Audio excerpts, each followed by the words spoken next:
Análisis de las obras Muebles El Canario y El Caballo Perdido de Felisberto Hernández, bajo la guía de la teoría formalista. Presentado por Rivera Herrera, Jorge Armando y Zabala Molina, Ana Guadalupe. Preliminares: identificar y contextualizar la obra. Muebles El Canario es un cuento del escritor uruguayo Felisberto Hernández. El cuento integró el libro de cuentos Nadie encendía las lámparas, publicado en 1947 por la editorial sudamericana en Buenos Aires. En 1998 Radiodifusión Nacional lo llevó a formato de radioteatro. Nivel inmanente. Asunto: la propaganda la sorprendió. Había estado un mes de vacaciones en un lugar cercano y no había querido enterarse de lo que ocurría en la ciudad. Mientras viajaba en el tranvía, fue inyectado sorpresivamente por un hombre. Le llamó la atención que en la jeringa decía Muebles El Canario. Estaba muy cansado y decidió ir a dormir, pero escuchó el canto de un pajarito en su cabeza. De pronto comienza a escuchar la transmisión de una radio. Intentó calmarse y buscar información para cancelar el efecto. Abordó un tranvía y encontró a un empleado del Canario que estaba inyectando a unos niños.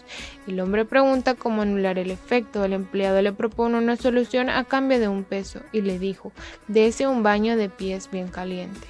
Personajes y red actancial. El personaje protagonista es el hombre al que le inyectan una propaganda sin su consentimiento. El personaje secundario sería el empleado del Canario, pues es quien le brinda cierta información que aclara en algo su confusión. Red actancial. Ambos personajes son personas normales, no son sobrenaturales o con poderes. En Muebles El Canario, el ambiente donde se dan los hechos es idéntico a nuestro mundo actual. Elementos narratológicos. Los indicios se pueden apreciar desde el título del cuento, Muebles El Canario, ya que el título hace referencia al nombre de una empresa que causa una serie de problemas al protagonista. Presenta también al inicio del cuento un indicio con respecto a lo que trata el relato. La propaganda de estos muebles me tomó desprevenida. Catálisis. Estaba de regreso en la ciudad. Hacía mucho calor, por lo que el personaje decide ir a la playa. Regresa a su pieza, se dirige a dormir. Sale en busca de información. Recurre a viajar nuevamente en un tranvía. Secuencia: el hombre estaba regresando a la ciudad y de pronto se ve sorprendido por un acontecimiento inusual, extraño, ya que es inyectado en uno de sus brazos sin su consentimiento por una empresa llamada El Canario. El hombre estaba cansado y decidió ir a dormir, pero de pronto empezó a escuchar un pajarito cantar en su cabeza. Luego la transmisión tomó más fuerza y el hombre desesperado sale en busca de información para anular el efecto de la inyección. La desesperación lo hace abordar un tranvía y ve a un empleado que se encontraba inyectando a unos niños. El hombre le pregunta cómo anular el efecto. El empleado le dice que hay unas pastillas que pueden anular el efecto, pero las farmacias estaban cerradas, así que el empleado le dará otra solución a cambio de un peso y le dice: dese un baño de pies bien caliente. El conflicto se refleja cuando el personaje intenta dormir, pues es el momento donde los efectos de la inyección muestran su efecto, y de tal manera que el hombre empieza a escuchar el sonido de un pajarito en su cabeza, y posteriormente el sonido toma más fuerza, de tal modo que la transmisión se empieza a escuchar con más nitidez. Las acciones se identifican cuando el personaje principal busca la solución al problema, ya que la transmisión de la radio en su cabeza le causa conflicto. La acción que toma el personaje es de salir a buscar información para poder anular el efecto de la inyección y así también disminuir el sonido de la transmisión con otros ruidos en la calle. Lenguaje figurado. Humor. Me acosté de nuevo y al agarrarme de los barrotes de la cama volví a oír el tango con más nitidez. Da una matiz de humor, ya que los barrotes de la cama hacen una especie de antena. Ironía. Después el hombre de la inyección se acercó a mí para hablarme en secreto y me dijo: yo voy a arreglar su asunto de otra manera, le cobraré un peso porque le veo la cara honrada. En el ofrecimiento de la solución de anular el efecto de la inyección se hace presente la ironía, ya que no le está haciendo un favor, está viendo una oportunidad de lucro en la desesperación del otro. Prosopopeya, como si la enfermedad se sintiera contenta y se hubiera puesto a cantar. Le atribuye a la enfermedad acciones propias del hombre. Descripción: a pesar de que la jeringa era grande, solo echaba un pequeño chorro con un golpe de resorte. Entonces leí las letras amarillas que había a lo largo del tubo. Muebles El Canario. La historia. La historia trata de la invasión de los medios de comunicación en la privacidad y la influencia de la publicidad en nuestra vida cotidiana, siendo así que la historia es parecida a la realidad, ya que el tema guarda total vigencia en nuestra cultura. Dicho de otra manera, el relato significaba una situación normal de la vida cotidiana moderna, la propaganda de masas y su persuasiva forma de penetrar en la sensibilidad de los consumidores y reforzar las representaciones dominantes de la estructura social. Recursos discursivos. Predominio de secuencias narrativas con intervención de diálogos. La mayor parte del cuento es una narración del personaje principal ante lo sucedido. La parte del diálogo hace referencia cuando el hombre interactúa con el empleado del canario. Ejemplo, fui a Saí y le pregunté qué había que hacer para anular el efecto de una inyección que me habían dado hacía una hora. Él me miró asombrado y dijo, ¿no le agrada la transmisión? Absolutamente. Esperé unos momentos y empezaron una novela en episodios. Horrible, le dije. Aleatoriedad del discurso. El extrañamiento se puede identificar como el hecho que le transmiten la publicidad de una manera directa, es decir, sin su autorización le inyectan la publicidad, causando que el hombre empezara a escuchar la transmisión de la radio en su cabeza. Hecho que perturba su calma, va contra sus gustos y no lo deja dormir.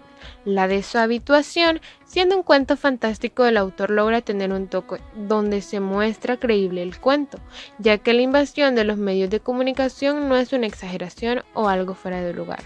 Lo leído se hace creíble porque involucra aspectos, objetos y personas de la realidad al narrar. El cuento hace referencia a la realidad que tanto como en la época del autor como en la actualidad, la propaganda y los medios de comunicación son parte de la sociedad que influye de manera casi directa en la vida cotidiana. El cuento está basado en la realidad que vivió Felisberto y logrando de tal manera transmitirlo al lector, lo cual lo hace fantástico y a la vez creíble. Identifiquemos y contextualicemos otra obra de Felisberto Hernández, El caballo perdido. En el rico depósito de la memoria descubre Felisberto los materiales de un nuevo relato, El caballo perdido, donde engrana sucesos de su infancia con intuiciones propias de un narrador sutil que a la hora de entrever el pasado decide bajar a las regiones más profundas de la psique. La primera edición de esta obra salió de la imprenta de los hermanos González Panizza. Fue premiada por el Ministerio de Instrucción Pública y, según dejó consignado el propio escritor, recibió los elogios del doctor Alfredo Cáceres. A la hija del escritor, Ana María Hernández de Elena, le correspondió anotar otros matices mucho más íntimos en el prólogo a las narraciones fundamentales de su progenitor. Ella nos cuenta: en El caballo perdido, el hombre recuerda al niño junto a Celina y a su abuela, usando imágenes tiernas y sorprendentes, por su observación, su fantasía original, su lirismo, su profundidad y su sentido del humor, donde todo es poesía.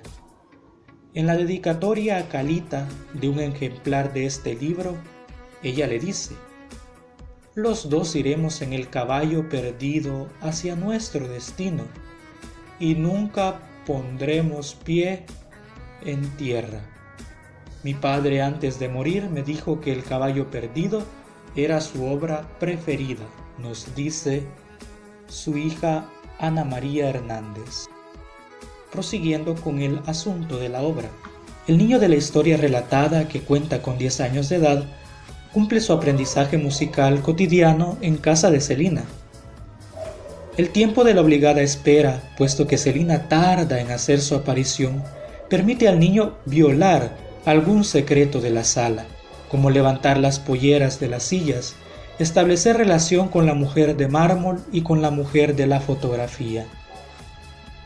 Celina, disconforme con el rendimiento del niño, una vez se enojó pegándole en las manos con el mismo lápiz rojo de Celina, tan deseado por el niño. El día en el que tiene lugar el castigo, el camino de regreso a casa aparece decididamente oscuro. Aparecen como bultos difíciles de descifrar. Un caballo perdido que figura entre esos bultos pasa a simbolizar su propia situación, su proyecto frustrado, su deseo insatisfecho y lacerado de dominarla. Cae en una profunda tristeza el protagonista. Apela a la animación de los objetos y las personas se convierten en muebles que podían quedarse quietos o cambiar de posición. En su sueño representando a Selina como una niña para poder realizar el deseo, las fantasías apenas disfrazadas en las que se han convertido y se han invertido los roles, y el niño ejerce un papel dominante en ese sueño al perseguirla. La narración se interrumpe y la distancia entre la mirada del niño y la del yo actual opera causalmente y da paso a la aparición del socio, debido a la incapacidad de la conciencia recordante para asir y asimilar lo recordado. La autonomía distante de Selina, que aparece en su recuerdo, señala que ni en el subconsciente el narrador ha conseguido someterla. Aparece otro sueño en el que unas terneras y una niña van al matadero. El narrador está angustiado, pero iba siendo más feliz a medida que se encontraba a sí mismo.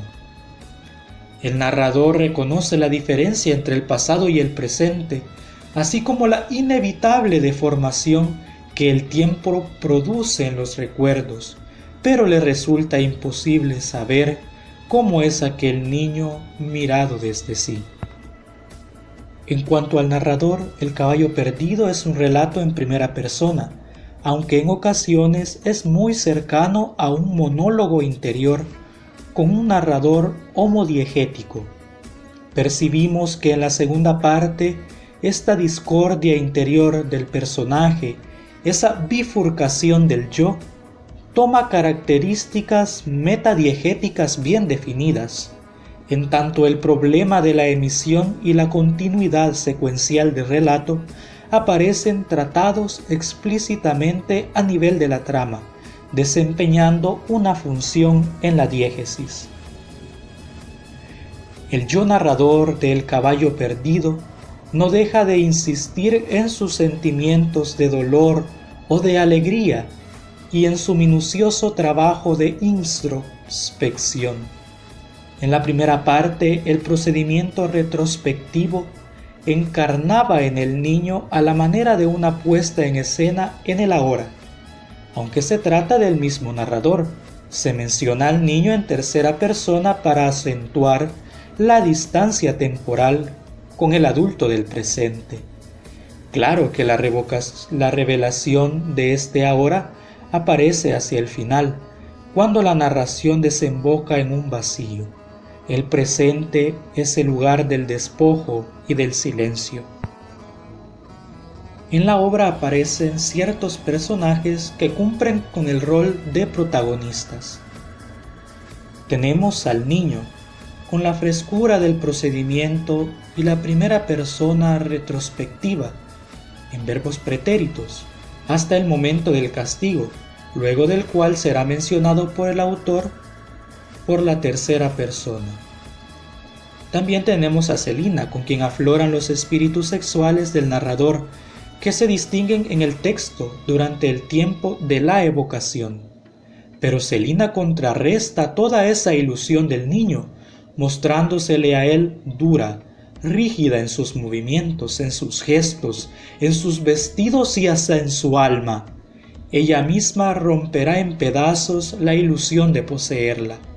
La rigidez con la que describe a la maestra sobria connota evidentemente la resistencia con la que ésta, objeto de deseo del protagonista, se le presenta. Asimismo tenemos a los personajes antagonistas.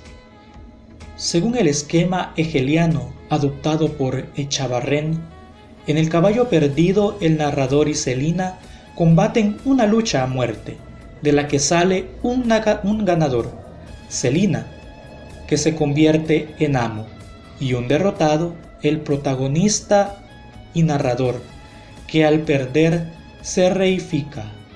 identificándose con el caballo perdido del título.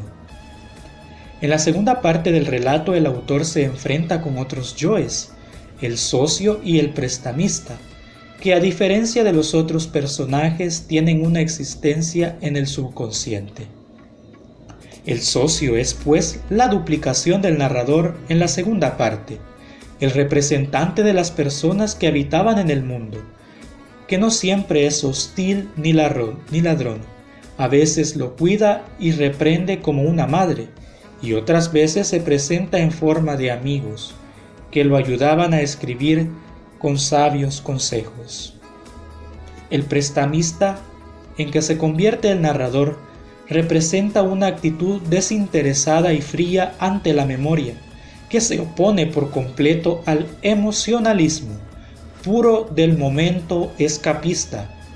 Para aquel, los recuerdos no son ni una manera de evitar la realidad, ni un documento avergonzante, ni un placer estético, o sea que han perdido ese misterio que los tornaba tan valiosos.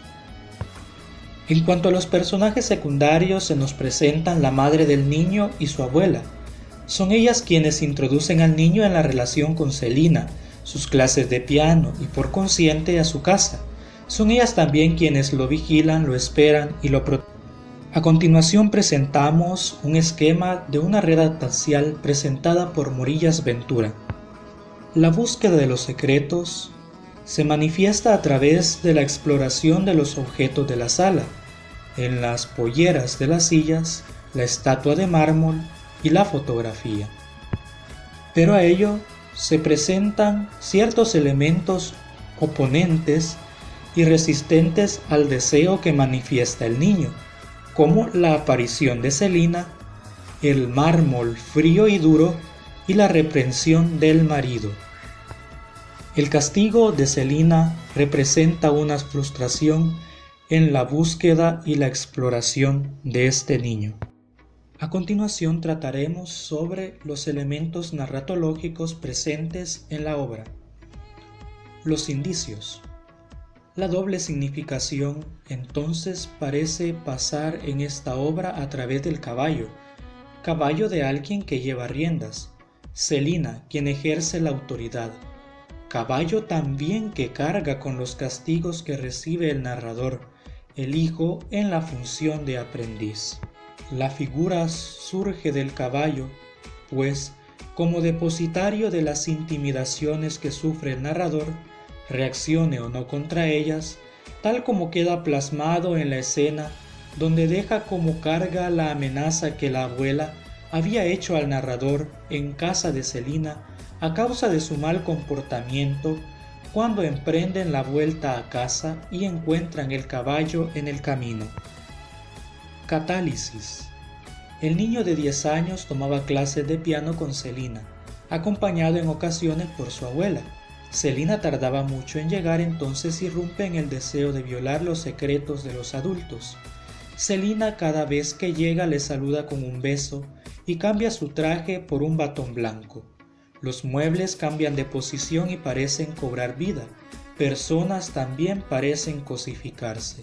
También una acción que aparece es la desesperada búsqueda interior a través de los recuerdos pretéritos y sueños. Secuencias presentes en la obra. En la primera parte del relato se describen las sesiones con su maestra de piano, Celina. El niño penetra en la casa y en su intimidad, y no solo la penetra, sino que se muestra dispuesto a violar algún secreto de la sala, como ya lo ha hecho al levantar las polleras de las sillas de patas oscuras. Ocurre un acto de violencia que provoca un quiebre en la relación con la profesora, quien, disconforme con su rendimiento, una vez se enojó, pegándole en las manos con el mismo lápiz que había sido erotizado. El golpe establece pues el desfase entre dos dimensiones, la fantasía y la realidad. La segunda sección, en cambio, se tensiona por las derivaciones originadas por el desdoblamiento del yo y el consiguiente desdoblamiento de la percepción en relación con lo recordado. percepción que no consiste en un ejercicio pasivo de mera recepción del caudal de la memoria, sino que se orienta como actividad de la conciencia, vigilante de su proceso de aprehensión cognoscitiva. Finalmente, como se mencionaba en una sección anterior, el protagonista se enfrenta con la realidad de los adultos con cierta madurez. Ya no es víctima de su obsesión. Se resuelven también ciertos aspectos problemáticos de la memoria. Acciones. El enojo de la profesora, el desconcierto del alumno, el acto de tomar el lápiz y el sonido de la madera contra los dedos que provocan una ruptura en la relación entre Celina y el niño. La humillación y el trauma arrastran a la superficie otro conflicto adherido a la fantasía del niño, el rol subalterno que ocupa la mujer en la sociedad patriarcal. Existe, además, una lucha entre sus yoes internos, los cuales, como ya lo hemos explicado, son el socio y el prestamista. El conflicto. El golpe propiciado por Celina con el lápiz rojo le ha provocado una herida narcisista. Su historia había sido bien triste porque él siente que Celina le ha inspirado el deseo de ser una novedad interesante y ahora lo desalienta, pese a todas sus poses estudiadas para diferenciarse de su madre y de toda connotación femenina y poder conquistarla. Parece interesante que la represión que había sido causada por una supuesta falla en el aprendizaje se ha transformado ahora en represión del deseo. Durante el curso de una noche angustiosa, el narrador se vio a sí mismo cambiando lentamente de una persona a otra y por fin convirtiéndose en una tercera. Cada una de las personalidades encarna una actitud vital distinta ante la memoria y su contenido subjetivo. Las dos primeras aparecen en oposición, representando el compromiso total en los recuerdos y el rechazo absoluto de ellos. Finalmente se llega a la tercera, mediante la cual se sustituyen ambos extremos opuestos por una síntesis que incorpora aspectos de cada uno. Recursos discursivos empleados en la obra del caballo perdido. En la narración se puede encontrar la preponderancia hacia un discurso narrativo, que en varias ocasiones se detiene a describir aspectos de connotación relevante en la obra. En ocasiones se presenta también una especie de monólogo interior por parte del protagonista. Como en toda obra literaria, también tenemos presente el lenguaje figurado. Tenemos un ejemplo de prosopopeya. El lápiz estaba deseando que lo dejaran escribir. Como Celina no lo soltaba, él se movía ansioso entre los dedos que lo sujetaban, y con su ojo único y puntiagudo, miraba indeciso y oscilante de un lado para otro. De igual forma tenemos un ejemplo de sinestesia, la cual consiste en mezclar sensaciones de sentidos distintos o mezclar dichas sensaciones con sentimientos.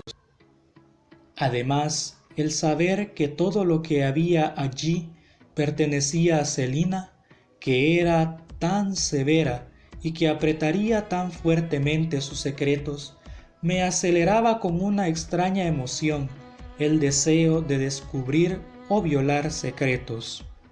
Tenemos también un ejemplo de hipérbole. Celina traía severamente ajustado de negro su cuerpo alto y delgado, como si se hubiese pasado las manos muchas veces por encima de las curvas que hacía el corsé, para que no quedara la menor arruga en el paño grueso del vestido, y así había seguido hasta arriba ahogándose con un cuello que le llegaba hasta las orejas.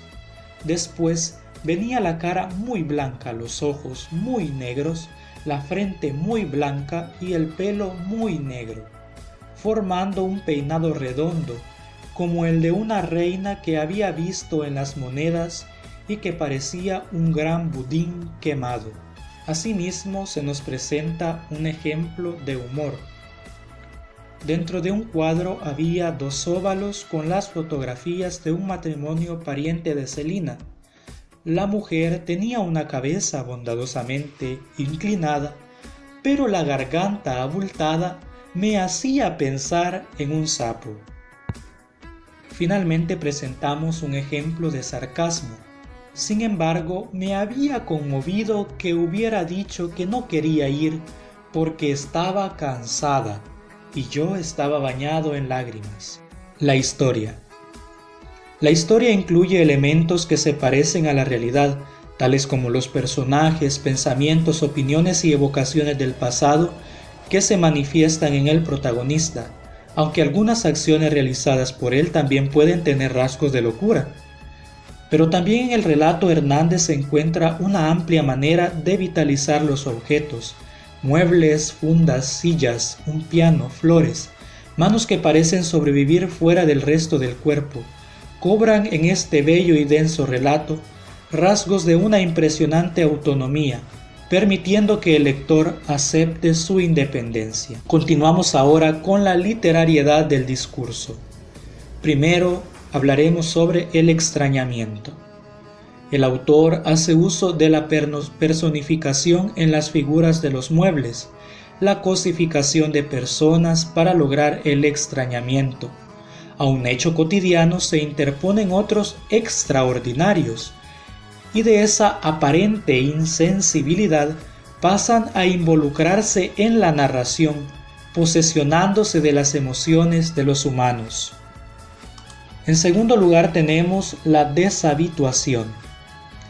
A través del uso de personajes humanos y probablemente basándose en experiencias de su niñez al escribir este relato, el autor logra dar cierta verosimilitud a ciertos aspectos narrados en el cuento. El análisis extrínseco de la obra, comenzando por la contextualización del autor de las obras estudiadas. Felisberto Hernández nació el 20 de octubre de 1902 en Montevideo y falleció el 13 de enero de 1964 en Montevideo. Fue un compositor, pianista y escritor uruguayo, caracterizado por sus obras en un principio catalogadas como literatura fantástica, basadas principalmente en una reflexión sobre sí mismo. En toda la obra de Felisberto se da una crítica implícita a los nuevos resortes en los que se apoya el Estado moderno y a los que toman por Dios las clases medias que nacieron a principios de siglo y vivieron su decadencia durante el periodo que va de la crisis del 31 hasta el 47, año que asume Luis Butler Beres. La prosperidad económica y el crecimiento de la industria de sustitución de importaciones y el número de obreros aumentó con espectacularidad, por lo que el país de los años 50 parecía recordar al país de los años 20. Con respecto al estilo literario, la escritura de Felisberto se inserta en una larga tradición de escritos autobiográficos rioplatenses, de la que se podrían señalar 3 etapas previas. La primera, la de las memorias de los hombres de la independencia y de los primeros políticos de las nuevas naciones, quienes intentan justificar sus acciones en el nuevo ámbito de la esfera pública, inaugurado precisamente por sus acciones al calor de las luchas emancipatorias.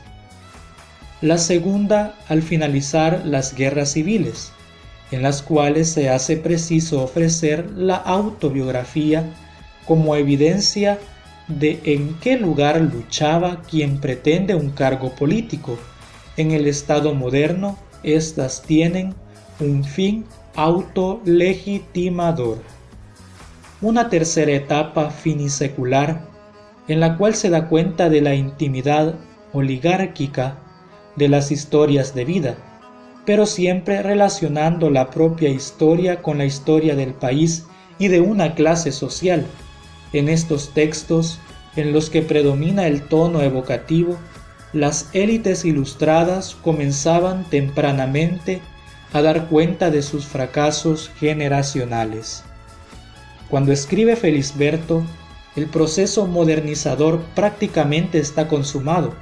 El cambio a un capitalismo productivo escinde las subjetividades de los nuevos actores sociales, el refugio en el ser con el que todavía usufructuaban sus tradicionales derechos y poderes. La decadente oligarquía entran en tensión con la ideología del tener propia del modelo capitalista. Continuando con las escuelas o movimientos a los que se vincula el autor. Vanguardista a Rebord en los aledaños de esplendor de las vanguardias, como lo fueron los suyos. Felisberto se situaba entre y bajo las máscaras y los disfraces del carnaval escritural, fiando en la autarquía del equilibrio formal de la literatura, apostándose una actitud gobernada por ese extrañamiento, una palabra inusual en su época y en su medio, que teje y desteje la trama tanto del transcurso como del discurso en sus cuentos y sus novelas. Perteneció a la generación del 30 o del centenario, al igual que Francisco Spinola, pero a diferencia de este, se dedicó a una literatura urbana, exponiendo la ciudad y sus costumbres como elementos esenciales. Felisberto fue en efecto lo que se conoce como un escritor experimental, es decir, cruzó las fronteras entre los géneros. El caballo perdido, por ejemplo, para algunos estudiosos es una novela, es un ensayo, es una meditación. Mezcló lo fantástico y lo introspectivo y alternó lo mítico y lo real. Ubicación de la obra leída entre las otras obras del autor. Por ejemplo, Muebles el Canario es uno de los cuentos más cortos y más extraños, aunque todos son extraños. Muebles el Canario es uno de sus relatos más conocidos, en el que trata el tema de la invasión de los medios de comunicación a la privacidad. El cuento se encuentra en el libro Nadie encendía las lámparas y es probablemente el volumen de relatos más conocidos del autor, y en el que más éxito obtuvo en su momento. Se trata de una colección de 10 relatos con argumentos y estilos muy dispares, aunque con una cierta predilección por lo que hoy en día calificaríamos como realismo fantástico. Por otro lado, El caballo perdido se ubica en la segunda etapa de producción artística de madurez de Felisberto Hernández, junto con Por los tiempos de Clemente Collin. Una temática recurrente e interesante es el lugar primordial que le dio a los objetos inertes. Esta ha de merecer el premio del Ministerio de Instrucción Pública, sin duda en líneas como estas de la narración que dedica a la maestra y en otras donde la abuela y la madre de Felisberto cobran su más tierna presencia. Cabe dar con el principal soplo narrativo de esta obra, tareada con una delicadeza no externa de humor. Esta narración, por su carácter, se ubica en la clasificación de lo fantástico subjetivo. Para finalizar, las conclusiones. Frente a cualquier obra de Felisberto Hernández, estamos frente a un narrador original, donde las historias no recorren los caminos tradicionales de la organización narrativa. Existen, además, en sus obras un componente autobiográfico de autoficción, que se vincula directamente con el estilo que el autor decidió darle a sus narraciones. Felisberto le da lugar a lo fantástico en medio de situaciones que podríamos calificar como normales, reales o verosímiles. Lo fantástico en alguna de estas narraciones es creado con los mismos elementos que componen el mundo real, a lo que se mira de una forma distinta. Por ejemplo, Muebles el Canario es el cuento más breve de Nadie encendía las lámparas. De hecho, por su extensión podría considerarse incluso un microrrelato. Como hemos apuntado, la brevedad es el primer rasgo configurado del cuento, no ya por la importancia de la extensión, sino porque fuerza generalmente que lo no dicho cobre un papel tan importante como lo dicho. Asimismo, en el relato, el consumo busca constituirse como el acto humano de llenar una carencia, una falta o un vacío permanente. En cuanto a El caballo perdido, la crisis y las especulaciones complejas demuestran que la creación de una literatura basada sobre los recuerdos es una forma artística inadecuada y peligrosa, que tiene a una especie de solipsismo escapista al concluirse la sección crítica tras un proceso de desciframiento penoso para el narrador y el lector. Se llega a una solución del problema de la memoria que le permite a aquel continuar escribiendo.